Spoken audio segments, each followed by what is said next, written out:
won't surprise you, but I'm a little bit upset with Harry and Meghan. Oh, okay. Not again, Matt. Not for the usual Another reasons. Right, not for the usual reasons. But they have changed the name from Archewell Foundation, okay, to a word that I really struggle to say, Archewell Philanthropies. It doesn't roll off, thank you very much. I practiced, by the way. I practiced so many times on the way in today. To Archewell Philanthropies. It doesn't roll off the tongue. No. It's another rebrand. We've had Meghan having to rebrand from American Riviera Orchard to As Ever. We've got all sorts. I mix up the TV show with the lifestyle brand.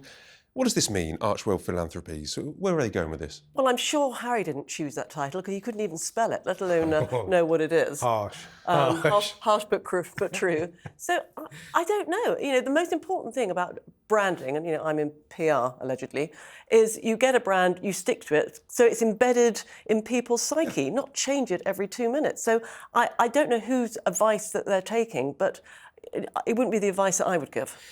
The spelling's difficult. The definition's quite difficult as well. I mean, it's good works, I suppose, but it's an umbrella term to cover all of their good works. But as you say, there have been so many rebrands since the days of Sussex Royal, which they were then not allowed to use because they weren't working members of the royal family anymore. It's just one thing after another, isn't it? Do you think they know which direction they're going? Because just on this Philanthropies, they'll say, well, so there's a new chapter, they're telling us, because they're now called a fiscal sponsor model, which appears to be they'll be giving out money. That's the idea. So they've kind of changed from like a charity or a foundation to a legal system where they're giving out money. But do you think the fact they keep changing their names and brands, do you think they're struggling to find what direction they're going in? I think you're absolutely right. I do think they're struggling. You know, you talked earlier about what Prince Andrew does on a daily basis. What does Prince Harry do? You know, what do they actually do? Meghan is clearly making her Netflix programme, but what does he do on a day-to-day basis? Well, in the next few weeks, he'll be in London at the Royal Courts of Justice for the next court case. Preparing for a legal case at the moment. Spoiler alert.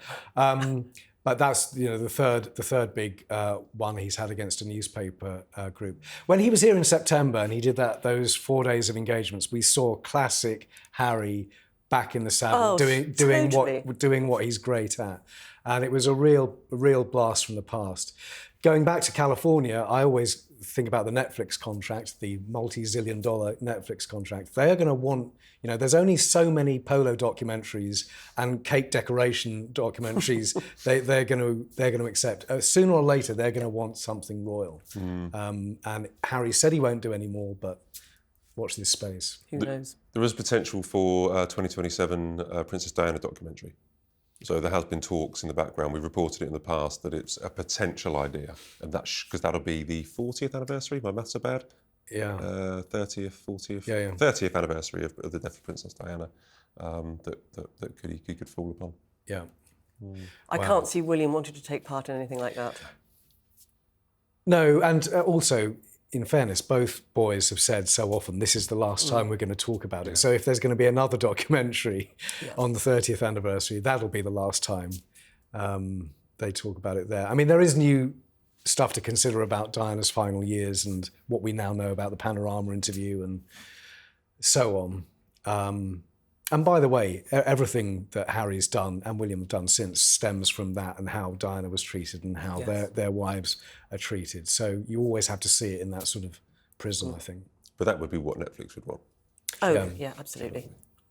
Yeah. We'll talk about money briefly, because this idea that Archewell Foundation is now Archewell Philanthropies, there was a suggestion that they were in the red. So I'll read out some figures. So the charity has reported that it's $2.5 million, which is £1.8 million in the red, after incurring its highest expenditure in 2024.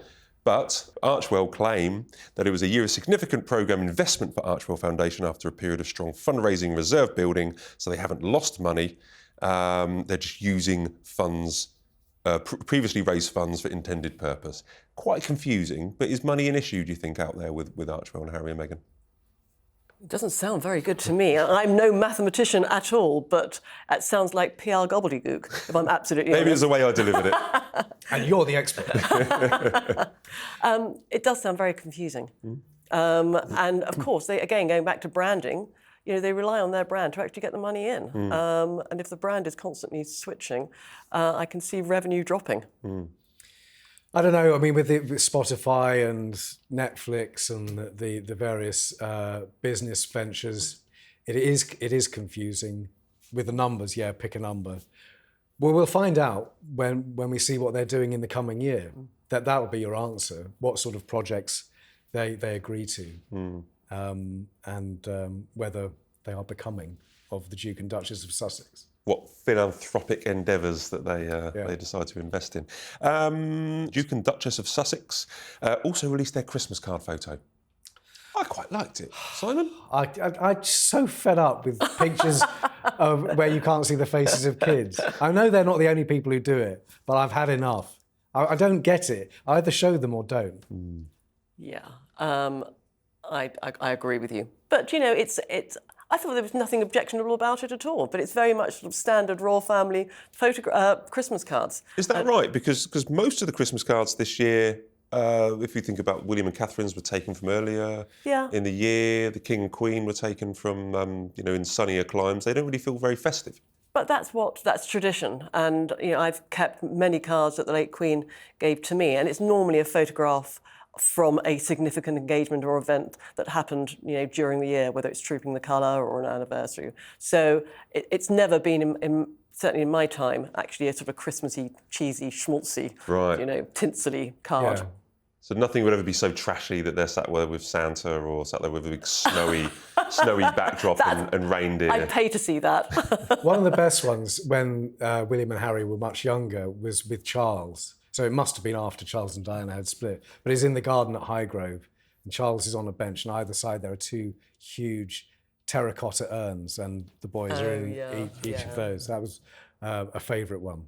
But yeah, they're not Christmassy in the traditional sense. We did see a little bit more of Lilibet and Archie in the kind of end-of-year video that the Sussexes did, and if you saw that, they did a roundup of how successful the year was, and they had Archie and Lilibet, I think, at a couple of charity events they were doing in California. Does that placate you? Does that mean you definitely... I'm not demanding that they parade their children, but I think if they're going to be in a photo, show them, and if they're not, then they're not. I find all of that a bit weird. Protecting privacy, I completely understand. But if you're going to have the photo, have the photo. How do royals feel about their children? You work with many of them. They're very protective. Totally protective, yes, because they want to bring them up in an environment where privacy is sacrosanct, and so they can be as normal as possible during those sort of formative years. And of course, we know famously that there was the agreement when William went to St Andrews University about media intrusion.